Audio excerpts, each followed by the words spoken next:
Olá a todos. Eu não posso deixar de sempre salientar a grandeza de todo esse estudo que eu fiz sobre o livro de Hugo Vast, intitulado O Sexto Selo do Apocalipse. Ele, graças a Deus, tem um conteúdo especial que eu tenho saboreado todos os dias. É uma contínua. Todos os dias eu acordo e é como o alimento da minha vida. Eu, graças a ele, eu consegui adquirir os conhecimentos cabíveis para um cristão entender como é um desastre quando uma pessoa nasce neste mundo. O objetivo de nós é a salvação das nossas almas. A gente procura, uma criança procura em volta de si as pessoas com um amor sincero a Jesus Cristo para oferecer o conhecimento, o catecismo, as leituras do dia a dia, como se é necessário, como o alimento do corpo, o alimento da alma também é necessário. E nós, crianças, nascidos neste mundo, em pleno século, meado do século XX, a gente eu caçava principalmente como contemplativo, que eu sempre fui, caçava um meio de encontrar um caminho sem mentira e sem erros. E eu andava vagueando pelo mundo, conversando com uma pessoa, conversava com outra, e não achava nenhum meio de um conhecimento que pudesse nos indicar o verdadeiro caminho, porque muitas falsidades existem. Infelizmente, as pessoas preferem elogios, ganância, tudo menos ensinar o caminho da justiça a uma criança. Por isso, quando eu encontrei o Guvast e me dediquei totalmente aos seus estudos, ao seu conhecimento, à sua indicação, eu achei uma pessoa perfeita. E eu aprendi e fiquei comigo guardado, mas é impossível ficar com este conhecimento guardado sem passar para vocês, porque seria uma ingratidão tantos bens recebido e guardado a sete chaves. Então eu resolvi passar e vou passar, mesmo que não seja num ponto bem bacana, que pudesse com o melhor possível entender, ter o entendimento, mas é o que eu tenho e assim vou continuar. E se Deus quiser, sempre que eu puder,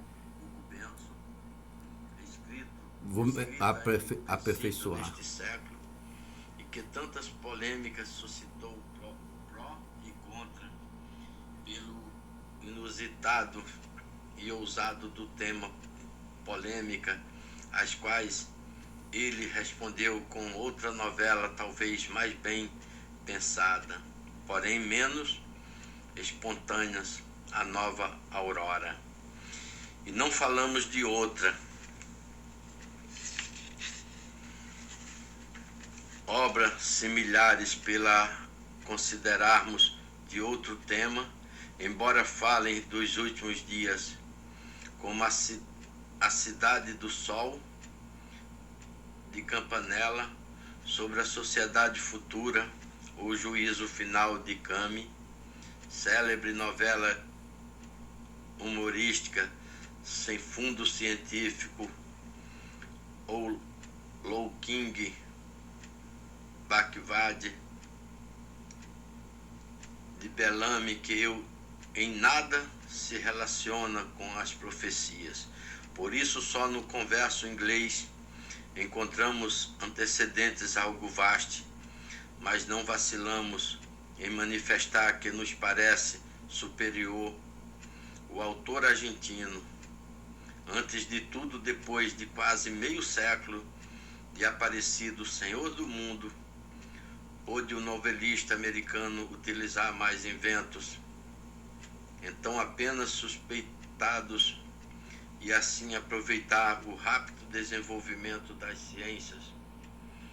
Ademais, tem ele maior desenvoltura e elegância, maiores dotes expositivos e narrativos, mais ação novelesca, e o seu anticristo, Cerudã, tem, se assim se pudesse dizer, neste caso, mais verdades relativa e maiores fundamentos históricos do que o Feusenburg de Benson.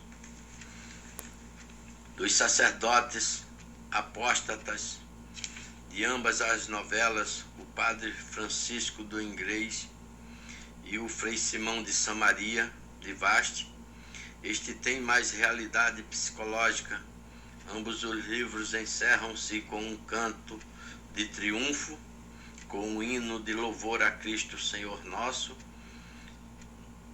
No do argentino, os predestinados entoam as promessas da Escritura para os que creem e desejam o segundo advento do Filho do Homem.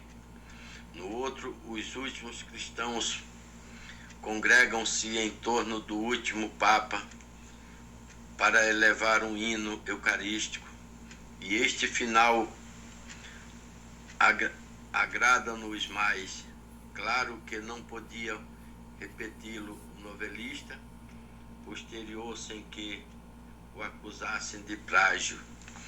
Todas as dificuldades que na luta literária com tão formidável competidor se lhe apresentavam foram esquivadas com feliz êxito, conseguindo ele superar e vencer o adversário, o que não era tão fácil assim.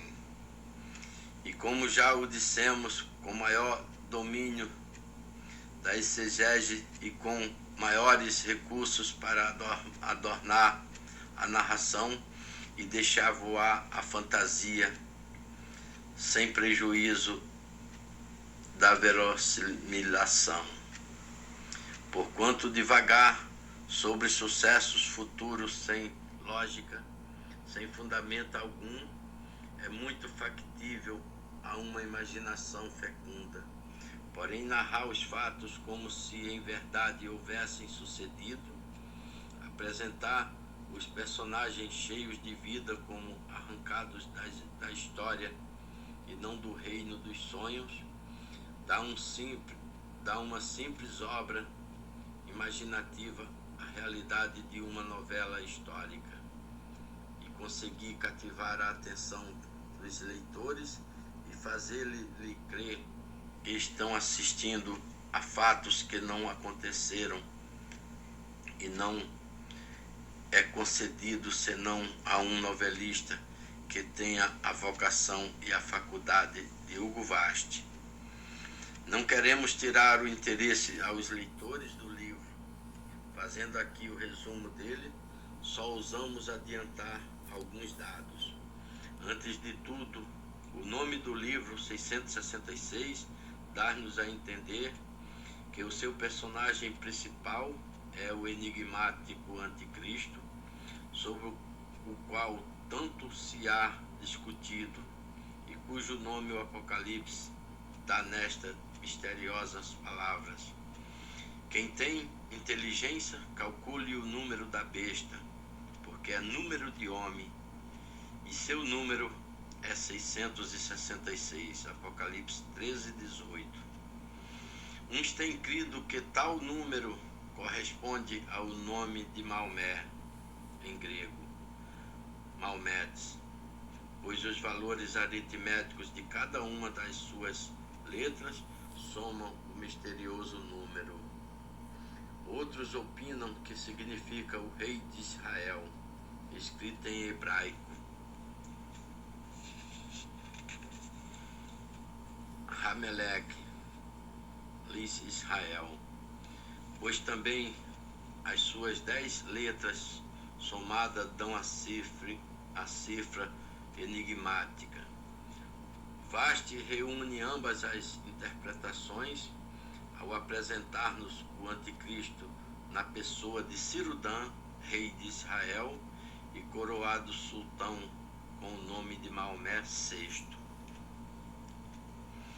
As lutas deste personagem contra a doutrina, os seguidores de Cristo, são o tema do livro, tão cheio de coloridos bíblicos que parece formado com as páginas e não simples frases arrancadas aos profetas de Javé.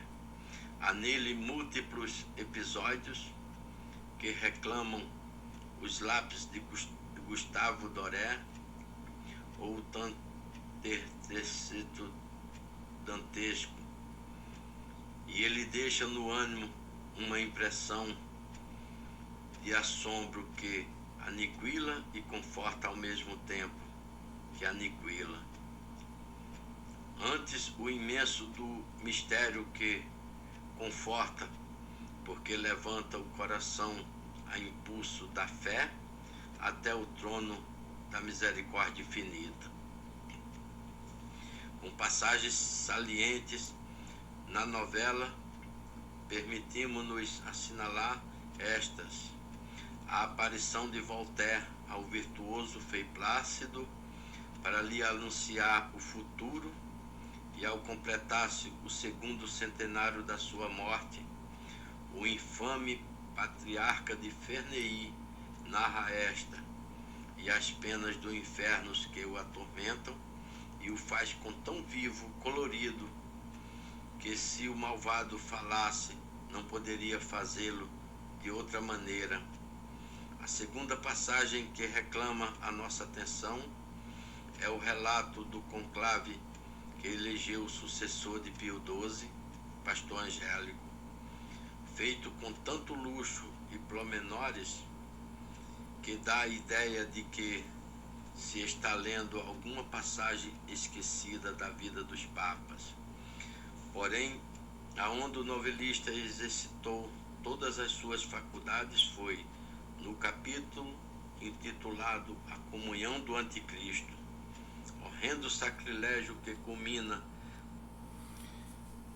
Pois é, esse ponto aqui, a comunhão do Anticristo, é o ponto capital desse livro, onde eu estou guardando para o momento oportuno, mas se Deus quiser e permitir vida para meus dias futuros, eu quero estar no dia desta comunhão, eu quero estar comunicando às pessoas que estão seguindo este pobre penitente que há 60 anos conhece uma história desconhecida pelo mundo, mas o mundo não poderia ficar sem uma ajuda de pessoas que conhecem realmente o caminho da verdade e possa transmitir àqueles que ainda têm esperança. E então eu vou fechar esse vídeo neste momento, mas eu vou continuar nesse tema até um dia eu me sentir com o coração aliviado por partilhar com vocês estes benefícios. Uma boa noite para vocês, fique com Deus e salve Maria, Santíssima Rainha dos Anjos e dos Homens. Amém.